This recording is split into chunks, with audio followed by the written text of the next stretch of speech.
Hello बच्चों, चलिए इस प्रश्न को पढ़ते हैं और समझते हैं कि प्रश्न में हमें क्या बोला गया है। तो अभी कथन हमारा जो असर्शन है वो हमें क्या बोला है, वक्तव्य पहला जो है वो बोला गया है कि यदि ए बी सी तीन परस्पर स्वतंत्र घटनाएं हो तो ए तथा बी तथा सी भी स्वतंत्र होगी। ठीक है।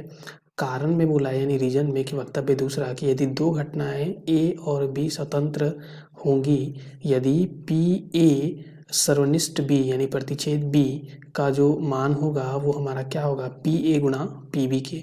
ठीक है। तो ये हमारा बोला गया है। तो यहाँ पे अब चार विकल्प दिए गए हैं। ठीक है। यहाँ पे तो चार नहीं, पांच विकल्प दिए गए हैं। पांच विकल्प में से हमें बोलना है कि कौन सा विकल्प हमारा सही विकल्प होगा। तो चलिए इस प्रश्न को हल करने से पहले मुख्य अवधारणा को देख लेते हैं। ठीक है। तो मुख्य अवधारणा, तो यहाँ से अगर हम देखें मुख्य अवधारणा में तो हमें क्या बोला गया है यहाँ पे सबसे पहले। तो मुख्य अवधारणा में हमें पता है कि जो हमारा पी ए और यूनियन यानी कि पी ए संग बी का जो मान होता है, सूत्र होता है वो पी ए पी बी घटाओ पी ए सर्वनिष्ठ यानी कि प्रतिच्छेद बी होता है। ठीक है। तो ये हमारा सूत्र होता है। अब इसी सूत्र का हम क्या करेंगे, प्रयोग करेंगे। और दूसरा हमारा क्या होता है, दूसरा होता है कि यदि ए व बी स्वतंत्र हो तो, यानी कि दो घटना ए और बी है जो स्वतंत्र हैं। ठीक है। तो हमें पता है कि पी ए प्रतिच्छेद बी यानी सर्वनिष्ठ बी का जो मान होता है वो हमेशा क्या होता है, पी ए गुना पी बी के होता है। ये हमें पता होता है। ठीक है।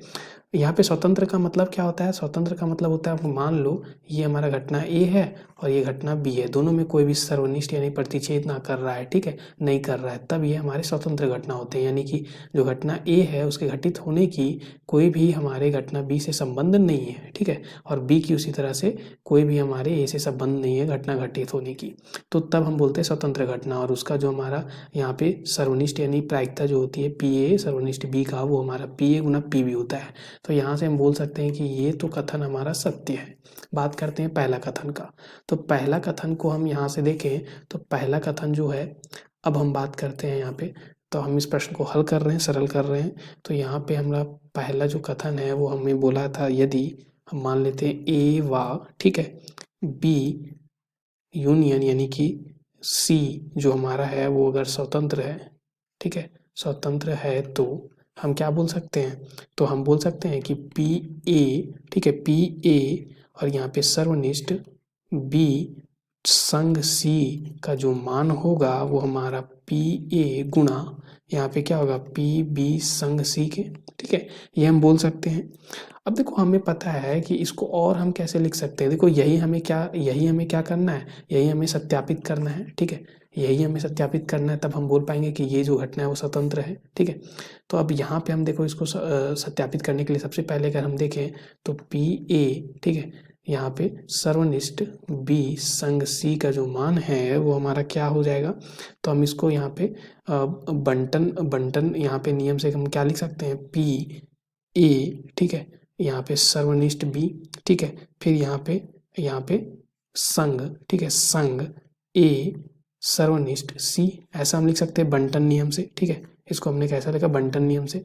अब देखो यहाँ से अगर हम देखें तो ये अगर हम इसको अगर हम x मान लें, किसको, तो अगर हमने इसको x मान लिया, ठीक है, और इसको हमने y मान लिया अभी, ठीक है, तो ये हमारा लिखा क्या हुआ है, तो ये लिखा हुआ है x संग y बेसिकली लिखा हुआ है। ठीक है, तो इसको हम क्या लिख सकते हैं सूत्र से, तो px जोड़ py घटाओ px सर्वनिष्ठ y, ऐसा लिख सकते हैं हम। ठीक है, तो ये आ जाएगा।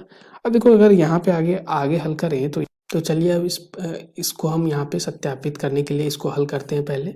तो हमें क्या दिया गया है, तो हमें यहाँ पे दिया गया है p, ठीक है, p और ये हमारा क्या है, तो a, ठीक है, और यहाँ पे क्या है सर्वनिष्ठ और ये हमारा हो जाएगा b, ठीक है, संग c। तो इसका जो हम यहाँ पे सूत्र से क्या लिखेंगे, बेसिकली अगर हम देखें तो सूत्र हमारा इसी का होगा। ठीक है, इसका हम सूत्र लिखने वाले हैं। तो इसका सूत्र क्या हो जाएगा, तो ये एक तरह से क्या है, x संग y का सूत्र। तो यहाँ पे पी एक्स के जगह पे हमारा क्या है, तो a सर्वनिष्ठ प्रतिच्छेद b बोल सकते हैं उसको। ठीक है, प्लस यहाँ पे क्या हो जाएगा हमारा, तो p a सर्वनिष्ठ c हो जाएगा। ठीक है, फिर अगर हम देखें तो माइनस यहाँ पे क्या हो जाएगा p, फिर यहाँ पे हम देखें तो ये क्या बन जाएगा, a सर्वनिष्ठ बी, ठीक है, और फिर यहाँ पे हमारा क्या आ जाएगा, सर्वनिष्ठ ए सर्वनिष्ठ सी आ जाएगा, ठीक है, ऐसा कुछ आ गया। अब अगर आगे हल करें इसको तो ये हमारा क्या बन जाएगा, तो यहाँ से आ गया पी ए, ठीक है। देखो अब ये हमारे क्या बोले, स्वतंत्र घटना है हमारा ए बी, ए सी और फिर ये भी, ठीक है। तो स्वतंत्र घटना है तो इसको हम क्या, पी ए, ठीक है, पी ए गुणा पी सी भी लिख सकते हैं हम इसको, माफ़ कीजिएगा पी बी, ठीक है। फिर इसी तरह से पी सी गुणा पी ए लिख सकते हैं हम इसको, ठीक है। अब देखो यहाँ पे अगर हम देखें तो ये हमारा P, ठीक है, P और ये हमारा क्या बन जाएगा, तो A सर्वनिष्ठ B फिर सर्वनिष्ठ A सर्वनिष्ठ C है, तो इसको हम क्या लिख सकते हैं, P A सर्वनिष्ठ B सर्वनिष्ठ C, ऐसा लिख सकते हैं हम, ठीक है। तो यहाँ से अगर हम देखें तो P A Guna P B जोड़ P C Guna P A, ठीक है, ऐसा कुछ आ गया। और यहाँ पे क्या बन जाएगा, अब तीनों के तीनों स्वतंत्र घटनाएं हैं, इसलिए इसको लिख सकते हैं P A गुना पी बी गुणा पी सी, ऐसा लिख सकते हैं हम। अब यहाँ से अगर हम देखें तो देखो हम कुल से यहाँ पे जितने भी यहाँ पे हमारे हैं उसमें से पी ए को हम बाहर ले सकते हैं, तो पी बी बचेगा अंदर में, यहाँ पे क्या बचेगा, पी सी बचेगा, यहाँ पे क्या बचेगा, पी बी गुणा पी सी, ठीक है, ऐसा कुछ बचेगा। तो यहाँ से क्या आ जाएगा, पी ए और ये हमारा क्या हो जाएगा पी, और ये क्या हो जाएगा बी सर्वनिष्ठ, यहाँ पे माफ़ कीजिएगा बी संग सी, ठीक है, क्या बन जाएगा ये बी संग सी, ठीक है। तो यहाँ पे हम लिखते हैं बी संग सी, ऐसा कुछ आ गया, ठीक है। तो ये हमने यहाँ पे ये सत्यापित कर दिया, ठीक है, कि पी ए गुना पी बी संग सी होगा हमारा, ठीक है। तो यहाँ से हमने इसको लेकर हमने चला था, ठीक है, और इसको हमने सत्यापित क्या कर दिया, तो इसको हमने सत्यापित कर दिया यहाँ पे कि ये हमारा पी ए गुना पी बी संग सी के होगा। तो ये हमने सत्यापित कर दिया। तो इसका मतलब अगर ए व बी संग सी अगर स्वतंत्र होता तो हमें ये सत्यापित करना था और यही हमने सत्यापित किया, इसलिए हम बोल पाएंगे कि ये हमारा जो कथन है वो बिल्कुल सही कथन है, ठीक है। तो यहाँ पे क्या हो जाएगा, ये भी जो कथन है हमारा पहला वो हमारा क्या हो गया, सत्य हो गया, ठीक है। तो सत्य हो गया। तो यहाँ से हम देखें कि ए और आर दोनों सत्य हैं और आर जो है वो ए की सही व्याख्या है, ठीक है। तो जो हमारा इस प्रश्न का जो उत्तर होगा, सही उत्तर होगा वो आ होगा, यानी कि पहला, ठीक है, पहला विकल्प बिल्कुल सही होगा, ठीक है, बिल्कुल सही उत्तर होगा। तो आशा करता हूँ कि आपको ये प्रश्न का हल समझ में आया होगा। धन्यवाद बच्चों।